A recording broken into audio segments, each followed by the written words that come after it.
मधुबन के बाबा मुरली वाले, आपका क्या कहना, आपका क्या कहना। ओम शांति। 6 दिसंबर 2024 शिव बाबा के महावाक्य सुनेंगे। बाबा बोले, मीठे बच्चे, तुम अभी पुरुषोत्तम संगम युग पर हो।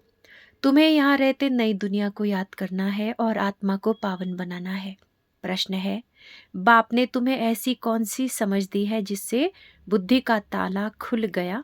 उत्तर है, बाप ने इस बेहद अनादि ड्रामा की ऐसी समझ दी है जिससे बुद्धि पर जो गोदरेज का ताला लगा था वो खुल गया। पत्थर बुद्धि से पारस बुद्धि बन गए। बाप ने समझ दी कि इस ड्रामा में हर एक एक्टर का अपना अपना अनादि पाठ है। जिसने कल्प पहले जितना पढ़ा है वो अभी भी पढ़ेंगे, पुरुषार्थ कर अपना वर्षा लेंगे। ओम शांति।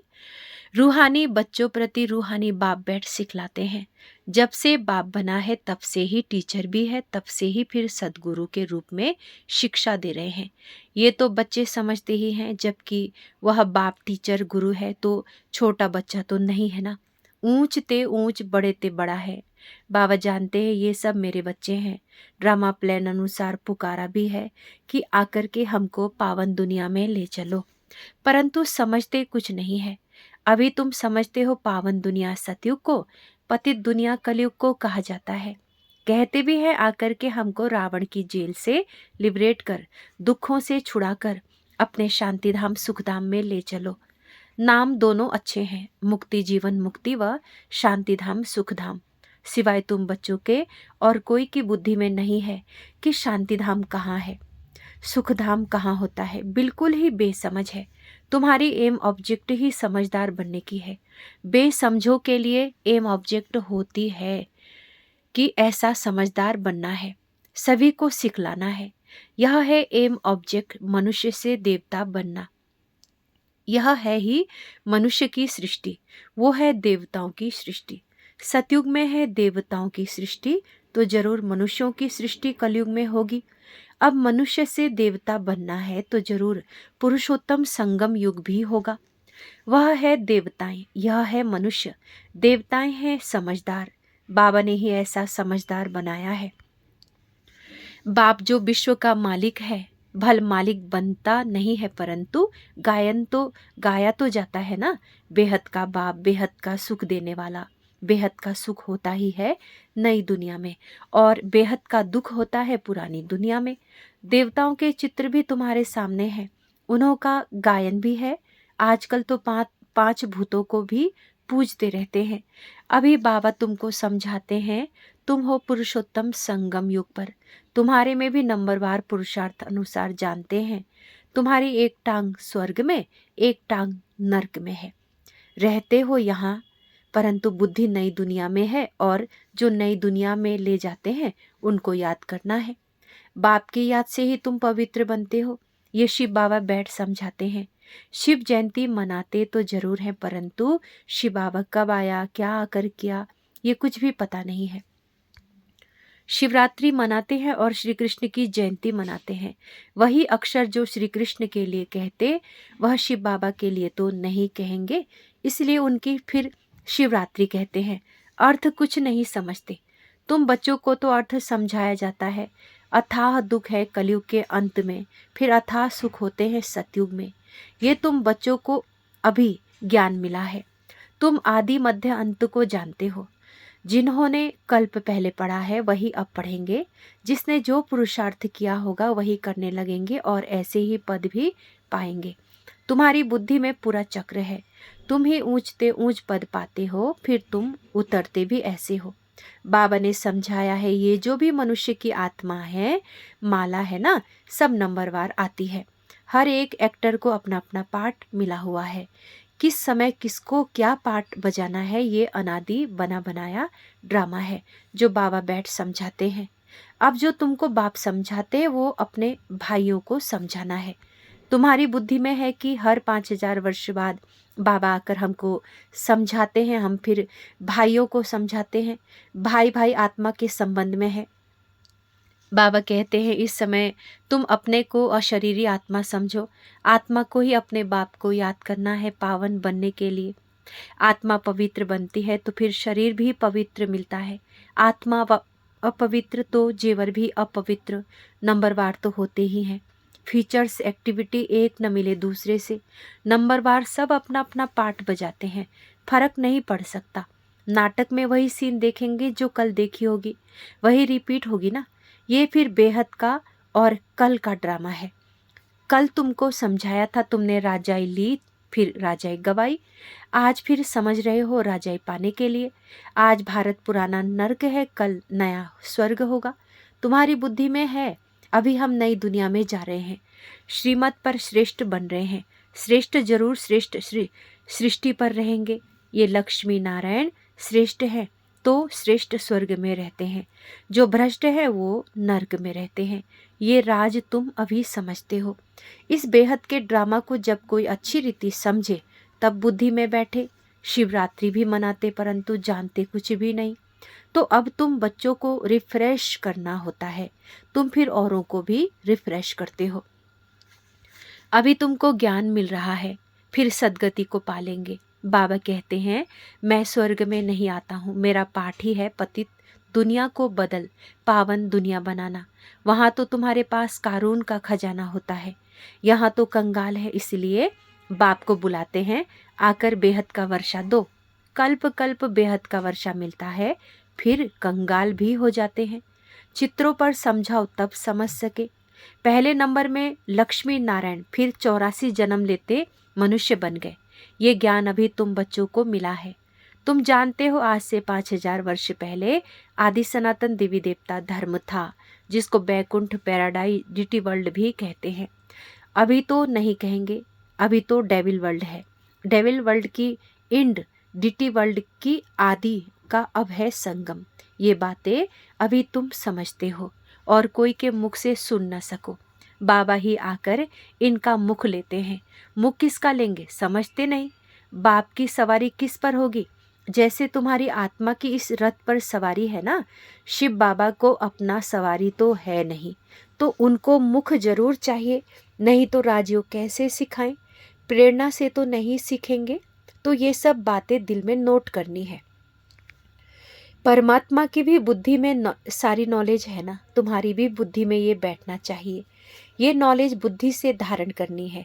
कहा भी जाता है तुम्हारी बुद्धि ठीक है ना, बुद्धि आत्मा में रहती है, आत्मा ही बुद्धि से समझ रही है। तुम्हारी पत्थर बुद्धि किसने बनाई? अभी समझते हो रावण ने हमारी बुद्धि क्या बना दी। कल तुम ड्रामा को नहीं जानते थे, बुद्धि को एकदम गॉडरेज का ताला लगा हुआ था। गॉड अक्षर तो आता है ना, बाप जो बुद्धि देते हैं वो बदलकर पत्थर बुद्धि हो जाती है। फिर बाबा आकर ताला खोलते हैं, सतयुग में ही पारस बुद्धि। बाबा आकर सबका कल्याण करते हैं, नंबरवार सबकी बुद्धि खुलती है, फिर एक दो के पीछे आते रहते हैं। ऊपर में तो कोई रह ना सके, पतित वहाँ रह ना सके। बाप पावन बनाकर पावन दुनिया में ले जाते हैं, वहाँ सब पावन आत्माएं रहती है। वह है निराकारी सृष्टि।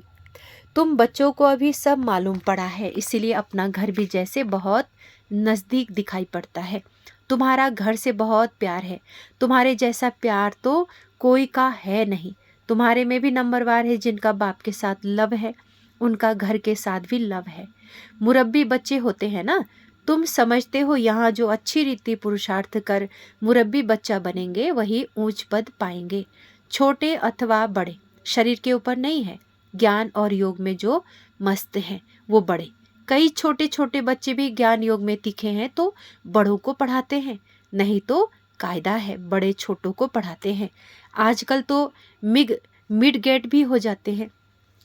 यूं तो सब आत्माएं मिड गेट है, आत्मा बिंदी है, उनका क्या वजन करे। सितारा है, मनुष्य लोग सितारा नाम सुन ऊपर में देखेंगे, तुम सितारा नाम सुन अपने को देखते हो। धरती के सितारे तुम हो, वह है आसमान के जो जड़ हैं, तुम चैतन्य हो, उनमें तो फेरबदल कुछ नहीं होता। तुम तो 84 जन्म लेते हो, कितना बड़ा पार्ट बजाते हो। पार्ट बजाते बजाते चमक डल हो जाती है, बैटरी डिस्चार्ज हो जाती है, फिर बाबा आकर भिन्न भिन्न प्रकार से समझाते हैं, क्योंकि तुम्हारी आत्मा उझाई हुई है, ताकत जो भरी थी वो खल्लास हो गई है। अब फिर बाप द्वारा ताकत भरते हो। तुम अपनी बैटरी चार्ज कर रहे हो। इसमें माया भी बहुत बिघन डालती है, बैटरी चार्ज करने नहीं देती है। तुम चैतन्य बैटरियां हो। जानते हो बाप के साथ योग लगाने से हम सतो प्रधान बनेंगे। अभी तमो प्रधान बने हैं। उस हद की पढ़ाई और इस बेहद की पढ़ाई में बहुत फर्क है। कैसे नंबरवार सब आत्माएं ऊपर जाती हैं, फिर अपने समय पर पाठ बजाने आना है। सबको अपना अविनाशी पाठ मिला हुआ है। तुमने ये 84 का पाठ कितनी बार बजाया होगा? तुम्हारी बैटरी कितनी बार चार्ज और डिस्चार्ज हुई है? जब जानते हो हमारी बैटरी डिस्चार्ज है तो फिर चार्ज करने में देरी क्यों करनी चाहिए? परंतु माया बैटरी चार्ज करने नहीं देती। माया बैटरी चार्ज करना तुमको भुला देती है। घड़ी घड़ी बैटरी डिस्चार्ज करा देती है। कोशिश करते हो बाप को याद करने की, परंतु कर नहीं सकते हो। तुम्हारे में जो बैटरी चार्ज कर सतो प्रधान तक नज़दीक आते हैं, उनसे भी कभी कभी माया गफलत कराए बैटरी डिस्चार्ज कर देती है। ये पिछाड़ी तक होता रहेगा। फिर जब लड़ाई का अंत होता है तो सब खत्म हो जाते हैं। फिर जिसकी जितनी बैटरी चार्ज हुई होगी उस अनुसार पद पाएंगे। सभी आत्माएं बाप के बच्चे हैं। बाबा ही आकर सबकी बैटरी चार्ज कराते हैं। खेल कैसा वंडरफुल बना हुआ है। बाप के साथ योग लगाने से घड़ी घड़ी हट जाते हैं तो कितना नुकसान होता है। न हटे उसके लिए पुरुषार्थ कराया जाता है। पुरुषार्थ करते करते जब समाप्ति होती है तो फिर नंबरवार पुरुषार्थ अनुसार तुम्हारा पाठ पूरा होता है। जैसे कल्प कल्प होता है, आत्माओं की माला बनती रहती है। तुम बच्चे जानते हो रुद्राक्ष की माला है, विष्णु की भी माला है। पहले नंबर में तो उनकी माला रखेंगे ना। बाबा देवी दुनिया रचते हैं ना। जैसे रुद्र माला है वैसे रुण्य माला है। ब्राह्मणों की माला अभी नहीं बन सकेगी, बदली सदली होती रहेगी। फाइनल तब होंगे जब रुद्र माला बनेगी। ये ब्राह्मणों की भी माला है, परंतु इस समय नहीं बन सकती। वास्तव में प्रजापिता ब्रह्मा की सब संतान है। शिव बाबा के संतान की भी माला है, विष्णु की भी माला कहेंगे। तुम ब्राह्मण बनते हो तो ब्रह्मा की और शिव की भी माला चाहिए। ये सारा ज्ञान तुम्हारी बुद्धि में नंबरवार है। सुनते तो सभी हैं, परंतु कोई का उस समय ही कानों से निकल जाता है। सुनते ही नहीं, कोई तो पढ़ते ही नहीं, उनको पता ही नहीं भगवान पढ़ाने आए हैं। पढ़ते ही नहीं है। ये पढ़ाई तो कितना खुशी से पढ़नी चाहिए। अच्छा, मीठे मीठे सिखलदे बच्चों प्रति माता पिता बाप दादा का याद प्यार और गुड मॉर्निंग। रूहानी बाप के रूहानी बच्चों को नमस्ते। हम रूहानी बच्चों के रूहानी माता पिता बाप दादा को गुड मॉर्निंग और नमस्ते। ओम शांति बाबा, ओम शांति। धारणा के लिए मुख्य सार है। पहला पॉइंट, याद की यात्रा से आत्मा रूपी बैटरी को चार्ज कर सतो प्रधान तक पहुंचाना है। ऐसी कोई गफलत नहीं करनी है जो बैटरी डिस्चार्ज हो जाए। दूसरा, मुरब्बी बच्चा बनने के लिए बाप के साथ साथ घर से भी लव रखना है। ज्ञान और योग में मस्त बनना है। बाप जो समझाते वो अपने भाइयों को भी समझाना है। वरदान है एक बाप को अपना संसार बनाकर सदा एक की आकर्षण में रहने वाले कर्म बंधन मुक्त भव। विस्तार है, सदा इसी अनुभव में रहो कि एक बाप दूसरा न कोई, बस एक बाबा ही संसार है और कोई आकर्षण नहीं, कोई कर्म बंधन नहीं। अपने किसी कमजोर संस्कार का भी बंधन ना हो। जो किसी पर मेरे पन का अधिकार रखते हैं उन्हें क्रोध या अभिमान आता है, ये भी कर्म बंधन है। लेकिन जब बाबा ही मेरा संसार है, ये स्मृति रहती है, तो सब मेरा मेरा एक मेरे बाबा में समा जाता है और कर्म बंधनों से सहज ही मुक्त हो जाते हैं। स्लोगन है, महान आत्मा वह है जिसकी दृष्टि और वृत्ति बेहद की है। महान आत्मा वह है जिसकी दृष्टि और वृत्ति बेहद की है। ये थे शिव बाबा के महावाक्य। अच्छा, ओम शांति, ओम शांति, ओम शांति।